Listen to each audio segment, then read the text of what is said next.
make something super cute and wintry, and you could use this for Christmas time, but also it can transition you into those winter months. So this is one of our really cool twig bases, and it's loaded with fun snow, but all these little dudes are wired, and he's already in the shape of a wreath, so easy to work with. But I'm going to show you how to make a cluster that you can use on any type of wreath like this that you can change out for the seasons. So let's get started. So on this particular project, what we're going to use today is I'm going to have some greenery, some fun little curls, and a beautiful poinsettia, because we're going to make this for like Christmas, winter, like that really natural vibe.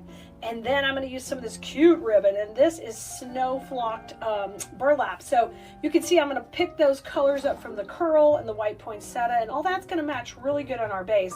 But we're going to make a cluster to put right on here.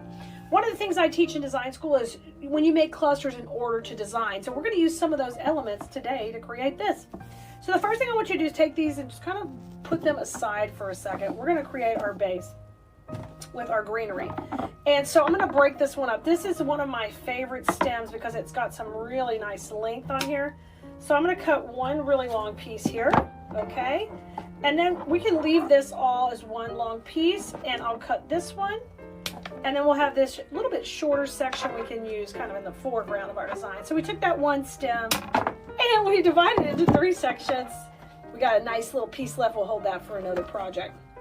All right, and what you're going to want to do is start to kind of develop your cluster just on the table in front of you before you even put it on the wreath. So generally I like a little greenery in the background. So we'll put a little bit going up and a little bit going down, because we want this cluster to have an overlap point in the middle. And that's what's happening here, because that's where we're going to need a spot to grab it. And then I want to put my cute little curl in, and without trying to cut this a whole lot, if you just take and just do a little bit of a twist, bada bing, bada boom. Clusters are so fun if you start kind of thinking ahead. And in design school, I teach them how to make really more sophisticated clusters and layering and all that kind of stuff. But this kind of is your basic start right here, what you see us doing right here. So play with it a little. Now, I'm going to add the poinsettia next, because that's super pretty. And I want her to sit up here above where the bow is going to go, okay? So we're making this cluster, and we're leaving the center section open, because that is going to be our transition zone. And you can see how much fun these are to create and how quickly they come together. So can you imagine if you have a wreath making business and you start to implement this as part of your design process, and then pretty soon you can whip out projects faster than you ever thought you could. And that way you keep the cost down when you're reselling. So that's the kind of tips and tricks I teach in design school. So, you know, come back for more so you can keep listening and join us in class as soon as you can, because I don't want you to miss any of this goodness. Now, this right here is that shorter piece, and I'm having that overlap. So all that's in the middle, and it's overlapping right in the center. And we're going to grab just a brown cable tie. I picked out the brown color because that'll coordinate really good with our base. You really won't see it.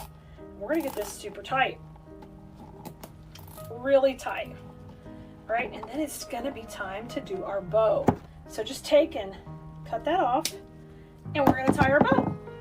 Now our bow is pretty easy. It's going to be just a simple jute design in 1.5-inch ribbon. So I'm just going to pick like a nice little tail length, and then I'm going to twist, and we're just going to do a really pretty, nice and loopy bow.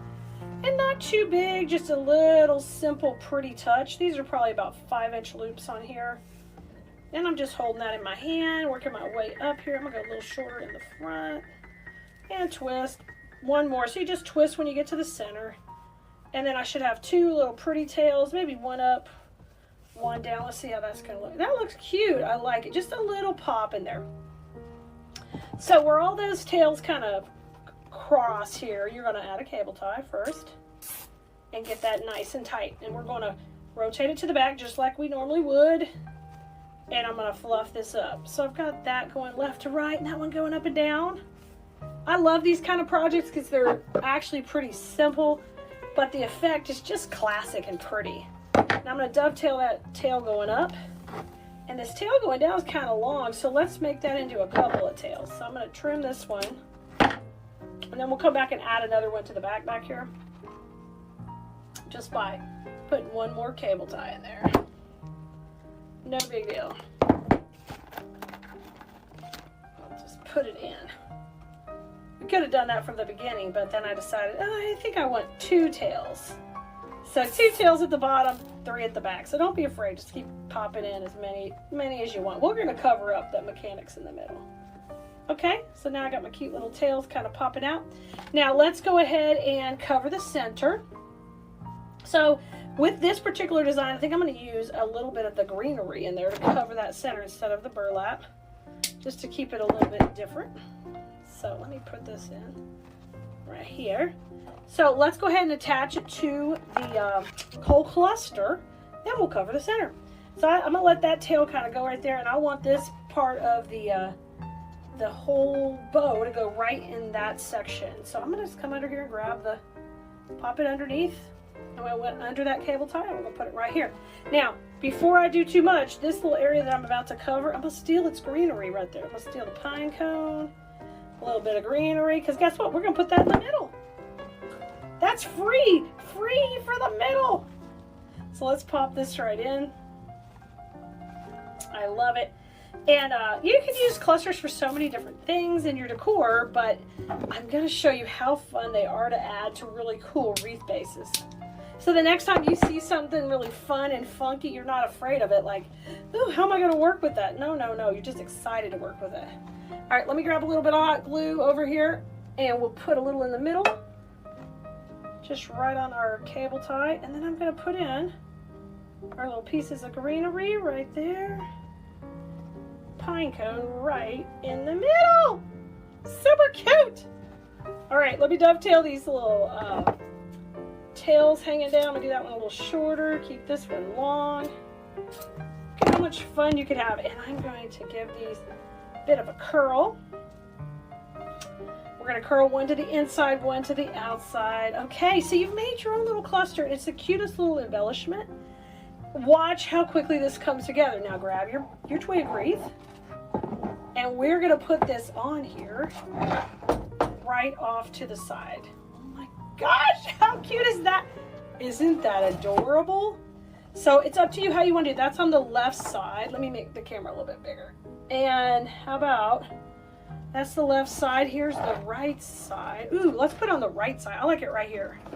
Okay, so you have to kind of see where the design's going to overlap with the base. And in our case, it's way up here. So grab one of those brown cable ties and we're going to tie it on right there to hold it. Now, let me tell you something super cute. We're making this one right now for winter. And you could take this cluster off after winter and you can make you a cute little cluster with Valentine to put on next. And guess what? If you're a seller, you know what you can do? You can offer all those options to your customers too.